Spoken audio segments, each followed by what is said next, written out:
there are 4 Upāṅgas. Upa means secondary. So those are Vedangas. That means they are primary limbs of the Vedas. Absolutely crucial for understanding the Vedas. Jyotish is a Vedanga. Absolutely crucial for understanding the Vedas, and the Vedas are the vehicle guiding us to our true essence, to our true nature. So thereby a very important part of a human being achieving the goal of human life. These Upāṅgas are considered secondary. They're important. They're not considered you can't do without them. But from a Jyotish perspective, they're very influential in how we think. The first one is Mimamsa. And Mimamsa is, we can lightly translate as investigation or inquiry. And it consists, it's a whole science, and it consists of the rules for interpretation of Vedic philosophy. Now, when we learn a rule for Jyotish, we're not supposed to just blindly believe it, to blindly take it at face value and not use it in other situations. There's a way that we look deeper, that we inquire into, why does this work? How does it work? How am I going to understand? And so Mimamsa talks about these rules for how we begin to dissect information so that we can understand it properly. We're not supposed to blindly follow. But we're also not supposed to just make up some strange way to understand things and start saying that this is the new way to do it. There's a procedure of how to look at things. We utilize that procedure, and then we can be creative and come up with our own ideas. The next Upāṅga is Nyaya, which is the science of logic. Now, this is a system of logic similar to modern analytic philosophy. And it shows, when we're looking at something, what logic are we using to understand it? And in Nyaya, there are 4 means to attain knowledge. That is perception, inference, comparison, and the teaching of authorities. So, when we are doing research, for example, Suan is doing research on the Atmakarika and the personality of a person who has different types of Atmakarika and the sign that it's placed in. What rules are we utilizing to understand the research? We are looking at perception. What do you see in the person? What actions are they doing? We are using inference. Well, Parashara is, we have the teachings of authorities. Parashara is saying that when this is Parashara says the Atmakarika is the king of the chart. What do we infer from that? We use inference. Inference means that the king, what is a king's job? A king is in charge of a kingdom and tells everybody what to do and how to do it. A kingdom starts to look like the king who's ruling it. In this way, if the Atmakarika is king, what does that mean about a person's life? So inference is one way of logic that we utilize.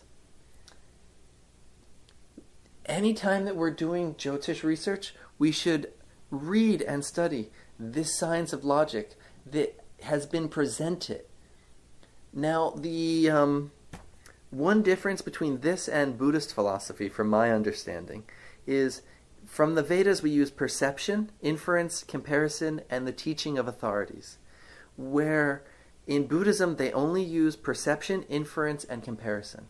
They don't use teachings of authorities. Just because so-and-so said it, it doesn't mean that it's correct. What about Buddha? That was Buddha's teaching. Oh, but his followers think... The thing is, Buddha came from a Vedic... Buddha's reality, he knew all this. That's one important thing, that when we understand that Buddha knew all this. Buddha was studied in Shiksha. Buddha knew Nirukta. he knew Kalpa. He knew Nyaya. And he said, so-and-so said that, and they're trying to tell me that this is the logic that I should be following. I'm not going to accept that. And he discredited that aspect. We, following the Vedas, understand that these Vedic rishis lived in Satya Yuga and were at a different level of consciousness above what we are at. And so we take their words as authority as well. Just a little difference in understanding, because some people that do Vedic astrology are also Buddhist. A slight little difference in how research should proceed. But the Buddhists, at the very end, they reserve, like for enlightenment, the very last step. It is unattainable without the teacher. So the authority is at the very end, but it is not maybe during the path. I don't know too much Buddhist philosophy. That's all I know. Yeah. I just know that this is, I had a... not there yet. Okay. Upāṅga, we have Puranas. Puranas are histories/mythologies. Almost as the Bible is just a history, yet how much is real and how much is just local mythology that's been incorporated and made into a history. It's debatable. The historical importance is not really what matters to us. What matters to us is that within the Puranas and these history/mythologies are incredible amounts of astrological lore hidden within stories. By reading the Puranas, we get this understanding. Everybody who studied Jyotish long enough knows a story about Rahu and Ketu. There's the churning of the ocean of milk, nectar comes out, and as there's this one demon in line called Swarbhanu. And Swarbhanu is getting the nectar of immortality. And all of a sudden, as Vishnu is giving the nectar of immortality, he realizes it's a demon and cuts the head of the demon off. But the nectar has entered his mouth. So he becomes immortal at the same time as his head is getting cut off. So he becomes immortal with his head separate from his body. Now this is the story of Rahu and Ketu, which we'll go into when we're in the Graha chapter. What that actually means on a metaphysical level. But bottom line is that story is from the Puranas. So there's all kinds of stories about the planets, giving us an internal understanding of what they mean. Therefore, it's important to read the Puranas. Now, there's many, many different Puranas. And depending upon which religious background you're coming from, different Puranas will become important. Some people place a lot of importance on the Bhagavatam if they're coming from a Vaishnava background. Coming from a Shaivite background, the Shiva Purana becomes very important. So it changes. At the same time, somebody coming from a Christian background, the Bible is like a Purana. And understanding the Bible, and especially the Old Testament, from an astrological perspective is very important. Especially if you're seeing Christian clients or Jewish clients. To understand those stories at that level. For example, in the Jesus being born with the star at his birth and the three kings coming, that is connected to the morning star and various philosophies. It's not my area, so I don't want to go too much into it. But if that's your background, that's important to understand. In the same way, from the Jewish background, recently I was learning there's a story of Haman and Esther, and Haman was like a Hitler, and Esther saved all the Jews from Haman. But Esther is the same as Astarte, connected to Venus, and Babylonian philosophy of Astarte. So all these stories are important to understand at the astrological level, whether they're Hindu Puranas or the storybooks from other religions, because we need to utilize the archetypal language found in those texts when we are talking Jyotish and when we are trying to understand what these planets are meaning. And our last Upāṅga is Dharma Shastra. Dharma Shastra is the general social, cultural, and national laws that govern a society. What they are today is different than they were in Parashara's time. There is an actual text called Parashara Smriti, where Parashara, about 3,000 years ago, he said that the social laws and customs were outdated, and he rewrote it for that period of time. When we get to concepts like marriage, what is marriage from a social perspective becomes important. How is society supposed to act? There is a whole branch of Jyotish connected with Dharma Shastra. Some people who study law or a philosophy along that area, it might be important to focus on this. It's almost impossible to focus on all of these branches, but it is important to have an understanding of at least some of them outside of Jyotish itself. Now there are 4 additional Vidyasthanas, abodes of knowledge, which can also be considered slightly as Upavedas, secondary Vedas. And those are found on page 45, and we see it's Ayurveda, which is basically medicine, Arthashastra, which is politics and economics, Dhanurveda, which is the science of warfare, Gandharva Veda, which is the science of music. Each of these areas have their own section of Jyotish devoted to that area. There's medical astrology, there's economic astrology, there's political astrology, there's war astrology. There's a whole different way of looking at a chart when we're talking about going to war.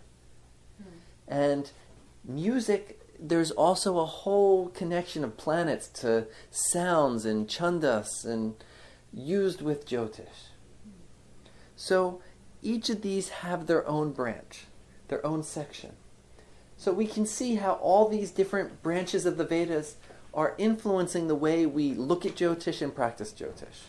That's why it's important to have this foundation, to understand this.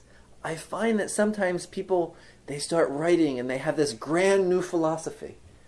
And after they tell me, they want to know my ideas. And I say, actually, if you go look in this book, you'll see it's already written there. Yeah. Except they've actually figured out the 3 things that you haven't got yet. So before we start coming up with our new ideas, it's important to know what's already been done. And not for the reason of limiting us. Some people get into the consciousness where they feel limited. Oh, they said this, I'm not going to limit myself. It's not to limit us. It is to expand us and give us a foundation to stand on. If somebody has already debated whether non-dualism and dualism of the divine for thousands of years, it's important to read their arguments before we start coming up with our own, because most likely it was already stated, and some of our ideas, the issues with those ideas have already been stated. What's wrong with those ideas?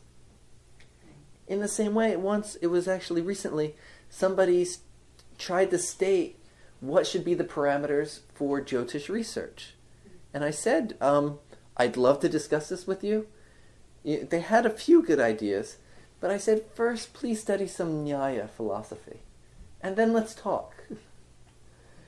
Understand the parameters that have already been studied for thousands of years. So in this way, it's important to have a general foundation. Not to limit us, but to expand us. To allow us to really achieve, why reinvent the wheel? Make the wheel better. No need to reinvent it. Make it more efficient. Make it easier to understand. While ago. Go ahead.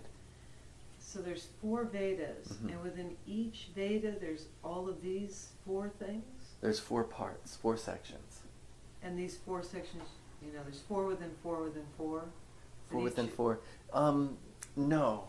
So there's the 4 Vedas, which each have their 4 parts. And then then you take that as a whole. And then that has 6. The 4th. And take the all 1 4. fourth. The 4 and the 4 Vedas with their 4 parts make that one. And then that has 6 limbs. The Vedangas. And then there's Upa-Vedas, which are secondary limbs that come off of that. Okay. So these are Upa-Vedas, off of the one. Branches to help us understand and utilize. I mean, what is grammar? It's they call it a anga, a limb, a branch that you need to understand the Vedas. So there's the 4, and they each have their 4 parts. Make that one, with all these other parts as aspects, branches of that. Okay. So that was our general overview of the important Vedic philosophy that we should know as an astrologer. You don't know it now. You've just been introduced to it. Knowing it starts from here. But now you know what you need to know.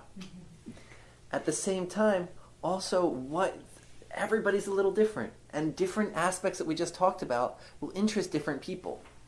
So we know what avenues to pursue and to research deeper. It's impossible to learn all of them in one life. At least to master all of them in one life.